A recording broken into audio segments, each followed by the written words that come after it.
मुहिबुल्लाह नदवी साहब हमारे साथ हैं। हज़रत यहाँ पर आज प्रोटेस्ट था जंतर मंतर पर, तो देखा गया कि असदुद्दीन ओवैसी साहब भी मौजूद थे और काफ़ी पार्टी के नेता मौजूद थे, तो किस लिए इकट्ठा हुए थे?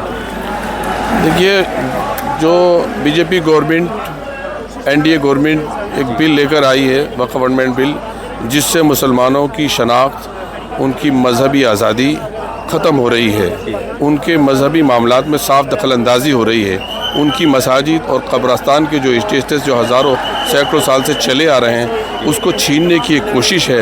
इसके विरुद्ध में ये मुस्लिम कम्युनिटी और उनके साथ में सिख भाइयों के रहनुमा भी हैं, ईसाई भाइयों के रहनुमा भी हैं, सब लोग इसके विरोध में यहाँ जमा हुए।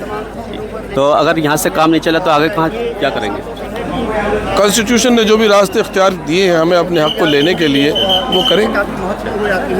पार्लियामेंट में दोबारा अगर ये बिल आता तो फिर खालिफत की जाए। बहुत बहुत शुक्रिया। बात करेंगे मोहतरम आली जनाब सदर मोहतरम all India Muslim personal board और दीगर तमाम मजहबी सियासी रहनुमा, तमाम पार्टियों के, इंडिया अलायंस के रहनुमा और हमारी पार्टी के सीनियर रहनुमा जितने यहाँ मौजूद हैं, और आप तमाम मीडिया के सामने मैं इस बात का ऐलान करता हूँ अपनी पार्टी की तरफ से और सारे हिंदुस्तान की उन दबी कुचली तमाम आवाजों की तरफ से जिन्हें आरएसएस ने सैकड़ों साल से जिनको दबाकर कुचल कर रखा है और अब वो संविधान को कुचलना चाहते हैं, बिल्डोज करना चाहते हैं।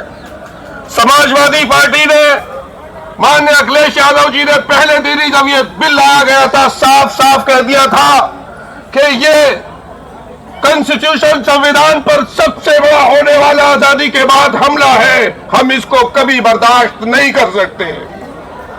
दलितों के ऊपर जो अत्याचार हो रहा है, आदिवासियों के हुकूक जो खत्म हो रहे हैं और सिखों के मामलात में जो दखल अंदाजी हो रही है, ये क्या तमाशा रखा है? आप समझते हैं हम कब तक बर्दाश्त करेंगे? देश की जनता के लोग, देश की जनता के मूड को पहचानिए। सारा ईवीएम से नहीं चलेगा, मुल्क संविधान से चलेगा। अगर कोई इस गलत फहमी में है तो उसको गलत फहमी दूर कर लेनी चाहिए। 24 के पैगाम ने ये इंतखाब ने पैगाम दिया।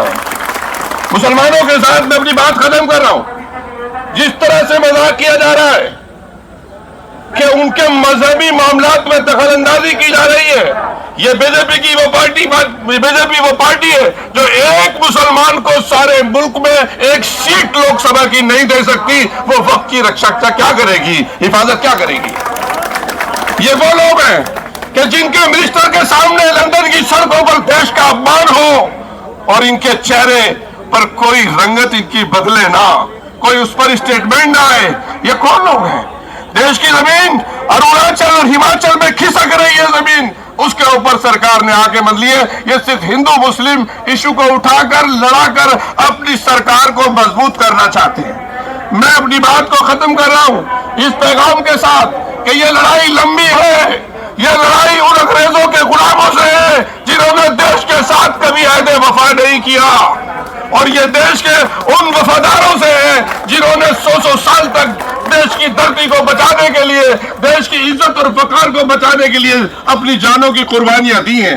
लेकिन मैं एक मशकूर भी हूं, मोदी सरकार और आरएसएस का मशकूर भी हूं, शुक्रिया भी अदा करता हूं कि उन्होंने देश की सोई हुई आवाम को जगाने का काम किया है। अब बात असल मुद्दों पर होगी, लड़ाई झगड़े की बात नहीं होगी। ये होली के अवसर पर बहुत लोगों ने चाहा लेकिन कामयाबी नहीं मिली, इसलिए कि हिंदू मुसलमान अब ये चाहते हैं कि इत्तेहाद के साथ, मोहब्बत और भाईचारे के साथ मुद्दों पर देश की तरक्की के लिए बात होगी। अब नफरत की सियासत इस मुल्क में बंद होगी और वक्फ बोर्ड एक बड़ा इशू है। इस पर हम सब लोग, सारे हिंदू मुसलमान सिख ईसाई सब मुत्तहिद है। अगर हिंदू इंडोमेंट में किसी क्रिश्चियन का दाखिला नहीं हो सकता, हत्या के मामला ये है कि हमारे दलित भाइयों को भी दाखिला नहीं मिलता है, मंदिर धोए जाते हैं, तो आप कैसे मुस्लिमों को वक्फ बोर्ड में शामिल कर रहे हो? आर्टिकल 26 का उल्लंघन कर रहे हो। इसको बर्दाश्त नहीं किया जाएगा। मैं अपनी बात को खत्म करता हूं। बहुत शुक्रिया।